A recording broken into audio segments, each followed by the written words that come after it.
17 अध्याय भगवान के स्थूल और सूक्ष्म रूपों की धारणा तथा क्रम मुक्ति और सद्यो मुक्ति का वर्णन।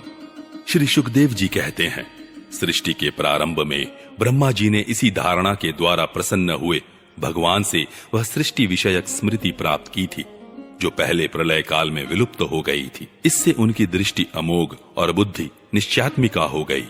तब उन्होंने इस जगत को वैसे ही रचा जैसा कि यह प्रलय के पहले था। वेदों की वर्णन शैली ही इस प्रकार की है कि लोगों की बुद्धि स्वर्ग आदि निरर्थक नामों के फेर में फंस जाती है। जीव वहां सुख की वासना से स्वप्न सा देखता हुआ भटकने लगता है, किंतु उन मायामय लोकों में कहीं भी उसे सच्चे सुख की प्राप्ति नहीं होती। इसलिए विद्वान पुरुष को चाहिए कि वह विविध नाम वाले पदार्थों से उतना ही व्यवहार करे जितना प्रयोजनीय हो।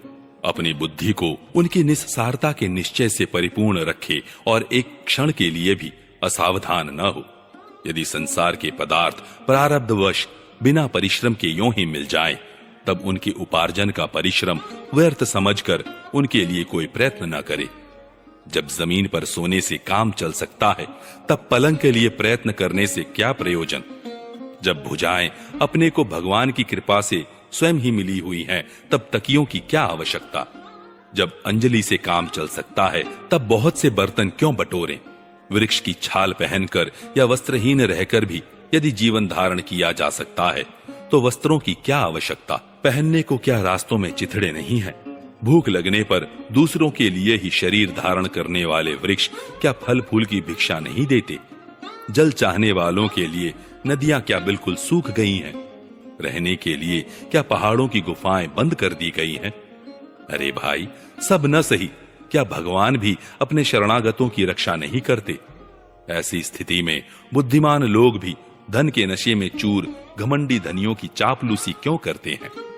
इस प्रकार विरक्त हो जाने पर अपने हृदय में नित्य विराजमान स्वतः सिद्ध आत्मस्वरूप परम प्रियतम परम सत्य जो अनंत भगवान है, बड़े प्रेम और आनंद से दृढ़ निश्चय करके उन्हीं का भजन करें, क्योंकि उनके भजन से जन्म मृत्यु के चक्कर में डालने वाले अज्ञान का नाश हो जाता है।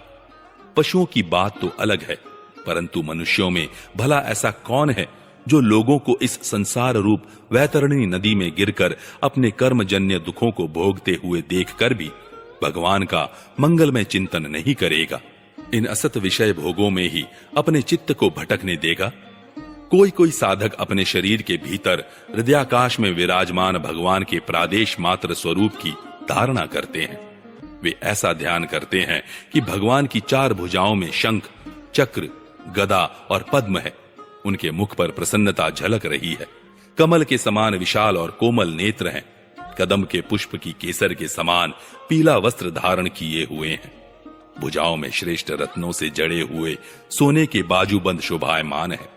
सिर पर बड़ा ही सुंदर मुकुट और कानों में कुंडल है, जिनमें जड़े हुए बहुमूल्य रत्न जगमगा रहे हैं। उनके चरण कमल योगेश्वरों के खिले हुए हृदय कमल की कर्णिका पर विराजित हैं।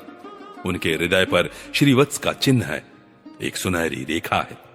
गले में कौस्तुभ मणि लटक रही है। वक्षस्थल कभी न कुमलाने वाली वनमाला से घिरा हुआ है।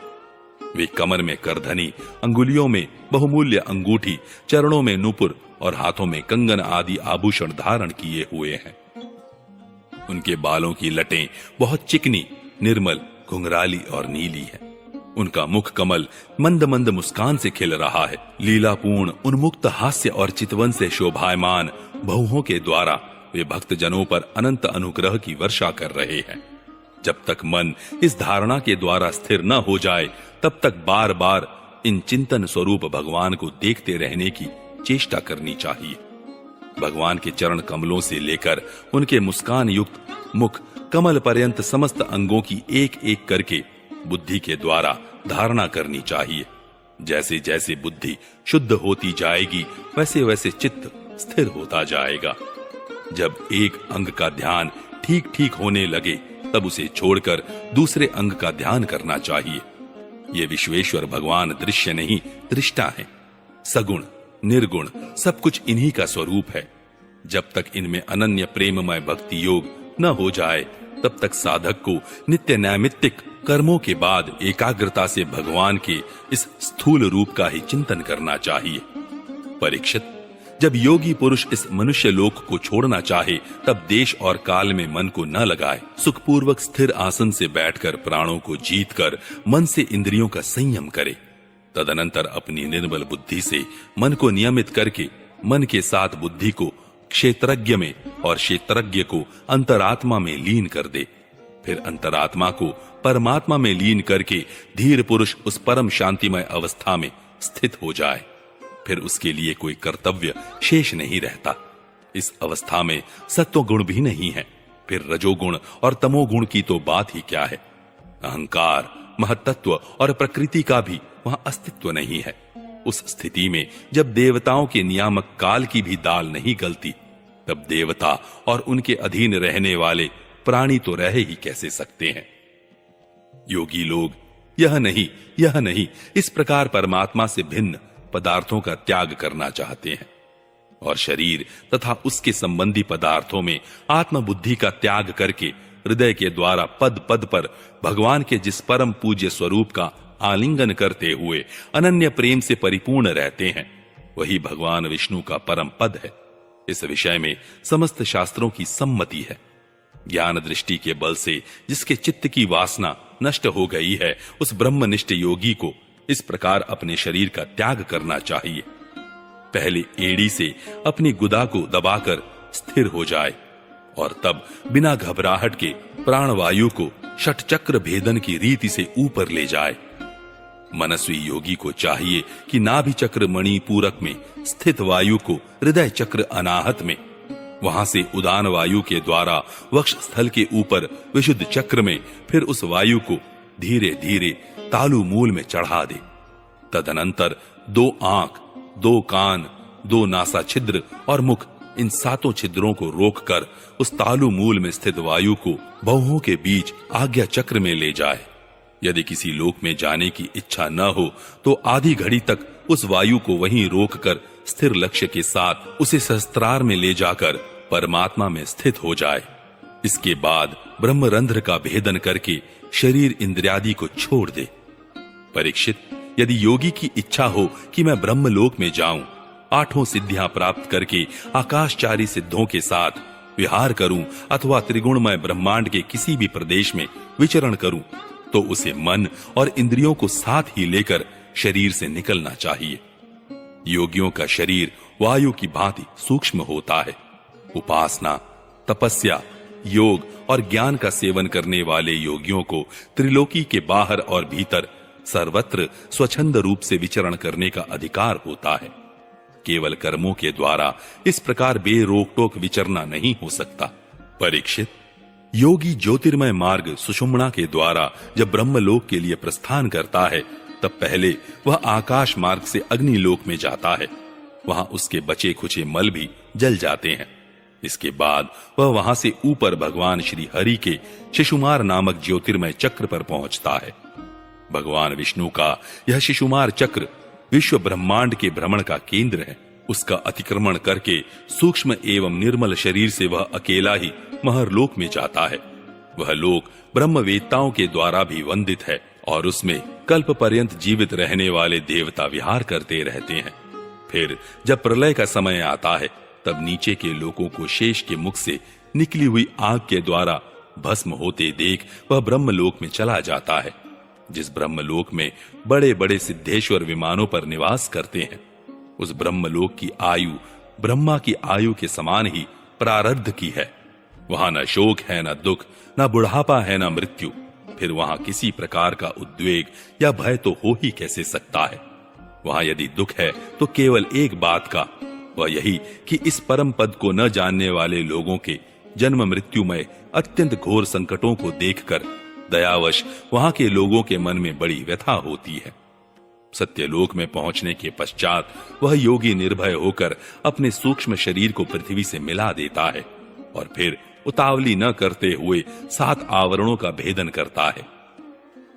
पृथ्वी रूप से जल को और जल रूप से अग्निमय आवरणों को प्राप्त होकर वह ज्योतिर्मय रूप से वायु रूप आवरण में आ जाता है और वहां से समय पर ब्रह्म की अनंतता का बोध कराने वाले आकाश रूप आवरण को प्राप्त करता है। इस प्रकार स्थूल आवरणों को पार करते समय उसकी इंद्रियां भी अपने सूक्ष्म अधिष्ठान में लीन होती जाती हैं। घ्राणेन्द्रिय गंधतन मात्रा में, रसना रसतन मात्रा में, नेत्र रूपतन मात्रा में, त्वचा स्पर्शतन मात्रा में, श्रोत्र शब्दतन मात्रा में और कर्मेंद्रियां अपनी अपनी क्रिया शक्ति में मिलकर अपने अपने सूक्ष्म स्वरूप को प्राप्त हो जाती हैं। इस प्रकार योगी पंचभूतों के स्थूल सूक्ष्म आवरणों को पार करके अहंकार में प्रवेश करता है। वहां सूक्ष्म भूतों को तामस अहंकार में, इंद्रियों को राजस अहंकार में तथा मन और इंद्रियों के अधिष्ठाता देवताओं को सात्विक अहंकार में लीन कर देता है। इसके बाद अहंकार के सहित लय रूप गति के द्वारा महत्तत्व में प्रवेश करके अंत में समस्त गुणों के लय स्थान प्रकृति रूप आवरण में जा मिलता है।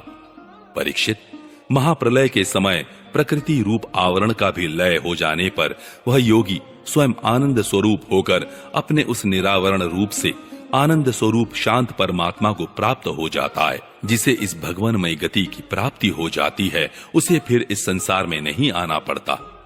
परीक्षित, तुमने जो पूछा था उसके उत्तर में मैंने वेदोक्त द्विविध सनातन मार्ग, सद्यो मुक्ति और क्रम मुक्ति का तुमसे वर्णन किया।